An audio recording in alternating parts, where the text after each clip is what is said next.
ครูบาเพิ่นก็จ่ายเงินให้น้องๆเนาะคนละ5,000ครูบาใส่วัดหัวครัววงไซเซธานครดงเวียงจันทร์ทีมงานมานำทางทีมงานเด้อเนาะมาใหญ่เสื้อกับประตูมะลิก็ให้เงินคนละ3,000 5,000แล้วก็ครูบาไซก็ให้เงินอีกคนละ5,000เนาะน้อยก็ได้ทั้งเครื่องได้ทั้งธงตีนได้ทั้ง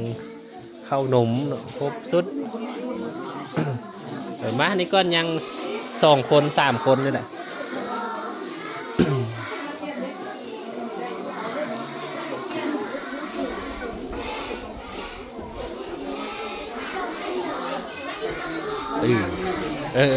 พอดีอ่ะนะมาพี่มาคันตัวใดอันนั้นแล้วก็เปลี่ยนให้ผู้หญิง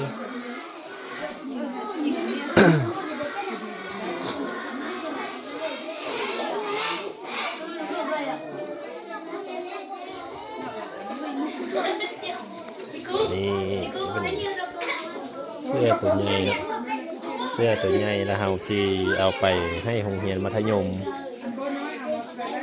ไปโรงเรียนมัธยมเนาะใหญ่ไว้เจ้าตัวน้อยเจ้าตัวนี้มาแล้วเฮาแว่โรงเรียนบางเฮากล้ามาเห็นบ่โรงเรียนในม.ต้นมาออกมาแว่เลย100 ปลายเนี่ยพอดี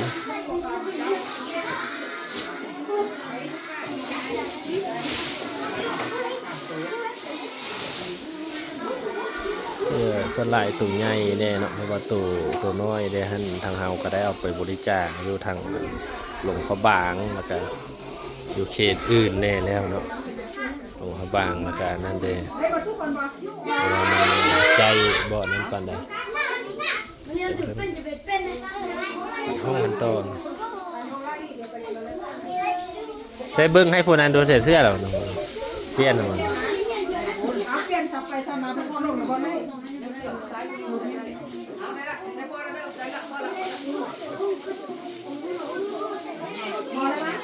เปลี่ยนให้แล้วซอกเปลี่ยนให้แล้ว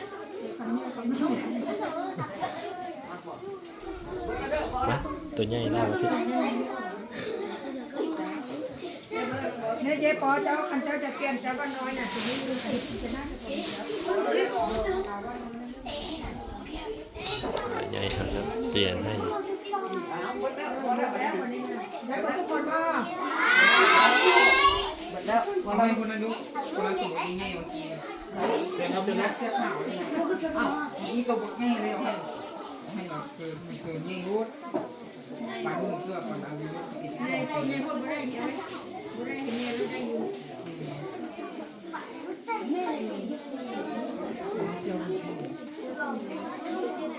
เราผู้หญิงไม่เคยไงเปลี่ยน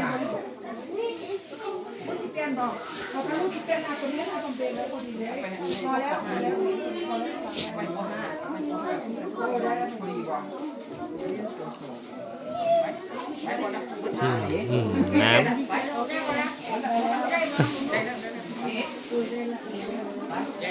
ได้ครบเบอร์เนาะทงตีนก็ได้เบอร์แล้วเนาะลูกเนาะเงินก็ได้เบอร์แล้วเนาะเก่งใจแบบนี้นะยอดเชื่อเลยลูกลูกคนไหนเชื่อคนยังไงลูกคนมาทุกคนยกคนงานอะไรดีใจบ่ดีใจพ่อแม่ขันสุดหน้าได้มาอีกแล้วคอยชิโซกปึมโซกอย่างเด้อบัดนี้เด้อคนนี้บ่ได้เกี่ยมมาบุญซื่ออันนี้ของปอยังอันนี้ห้องป.3 ป.4 2 ชั้นเรียนอยู่โรงเรียนสุดนี้มาบุญก็เลยว่าเอาติดรถมาซื่อบ่ได้ตั้งใจปานใดปีนั้นแล้วแม่นแจกให้โรงเรียนนาไซโรงเรียนอย่างนี้หลายอยู่ขอบใจตั้งใจเรียนเด้อ